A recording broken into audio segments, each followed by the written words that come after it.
If you haven't read a book of urban fiction and you need to read one soon, this is the book for you. It is by Tay Mo'nae. It's titled Let Me Be Your Motivation. The book is available at Kindle Unlimited, on Audible, paperback, audio, CD. I read the book through Libby. I listened to the audio book, and let me tell you, these characters had a way of drawing me in, okay? I absolutely loved both of them. I loved the character development. This was the first time I read a book by this author, so I didn't know what to expect, but it will not be the last time. So the book overview says, how do you deal with another woman coming to your wedding and confessing she's already married to your fiance and carrying his child? That was Jordan's reality after her world was turned upside down. She's encouraged by her best friend to still go to Cabo for a week stay to get over her heartbreak. What Jordan wasn't expecting was running into her high school crush. Newly single NFL running back Amir Hamilton is the man most women would dream to have. When he takes a vacation to Cabo to let loose before the upcoming season, he didn't expect to meet the shy beauty in a drunken state. What was supposed to be a one night of pleasure for both quickly turns deeper, and the two of them quickly learn it's not easy to forget about the other. In this standalone, join Amir and Jordan and learn if the bond they form in Cabo is strong enough to ignore their exes from their past. It came out September 21st of 2019. The book is 146 pages. This book here, Jordan, okay? The book starts off with the wedding. And Jordan's walking down the altar and she is already noticing her fiance is standing there with like an unsure face expression. It's just something about his face that is letting her know something's not right. And she even says how her family no one's necessarily excited about this wedding except for her.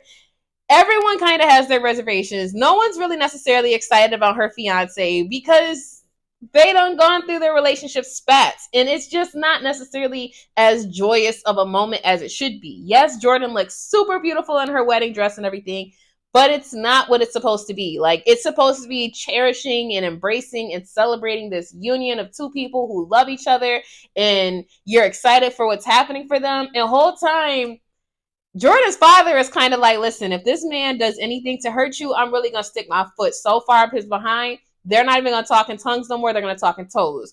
So when they get up there, she's like, okay, Jordan's asking him, are you okay? And he's like, yeah, I'm okay. But he's clearly lying. When the pastor gets to the point of, does anybody object of these two marrying? Here goes this girl, Lauren, standing up, and she's like, yeah, I object. And she tells them, like, yeah, I'm Lauren, and not only am I with him, I'm his wife, and we're married, and we're having kids, and I'm pregnant. I would have lost it right there. Jordan stayed so calm at the altar, asking her fiance, like, what's happening? What is she talking about? Girl, no, just start swinging on him. There's nothing to talk about. Like, you waited until the day of our wedding to sit here and let me be embarrassed like this. You couldn't tell me previously. I don't like weak people. I don't like people that could have avoided you embarrassment, but for their own sake, they refuse to. I absolutely hate seeing that. So I was really feeling for Jordan because that's a scary, scary feeling. Your wedding already has enough fear factor moments to it of, is this going to go right? Is this going to go wrong? So to wait until we're at the altar to tell me how you already got this other woman pregnant and you already married her, you could have saved me a hell of a lot of embarrassment. The story goes on with her best friend having to persuade her because Jordan is not trying to go. She's in the house crying tears, boohoo crying, as she should be. It's relatable. It's understandable, okay? She goes to Cabo, runs into Amir, doesn't realize that they went to high school together. Well, she does realize. He doesn't realize, okay? She doesn't realize this man is a whole NFL player now. And they end up hooking up.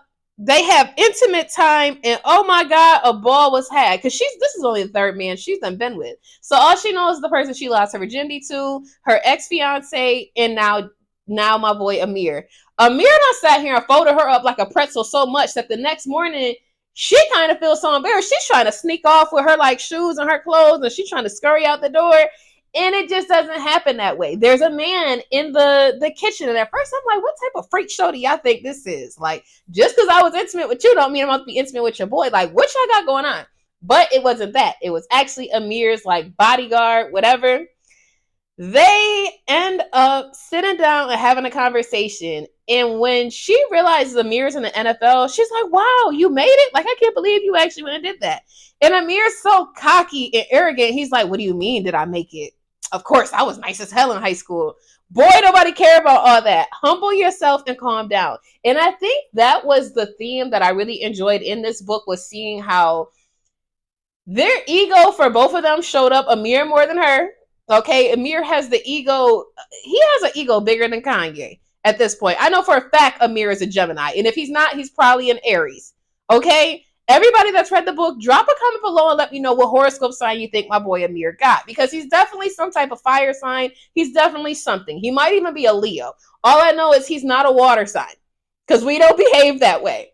There was a lot of, if you're looking for books with intimacy, it definitely has that there. Okay? Especially in the first like half.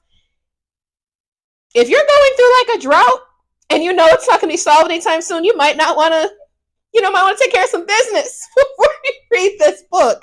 Because this book has some scenes that was so spicy. I literally had to tag the author in a post I had uploaded to my story, and I was like, I'm over here blushing. I feel like I'm blushing right now. My cheeks are literally going red. This book was super, super good. If you have not already, go ahead and download it. Hit the like, follow, and just share, subscribe button, all of that, because I drop book reviews several times a week, as well as videos of books that are on my to be read list. If you have not already, head over to my website. I have a bunch of different services I offer that can help to promote your books. So it's alzabrooks.com. I also have my book, My Favorite Ex, is still free on Amazon, Barnes & Noble's, Kobo, Libby, and a bunch of other platforms. So I look forward to seeing you in the next video.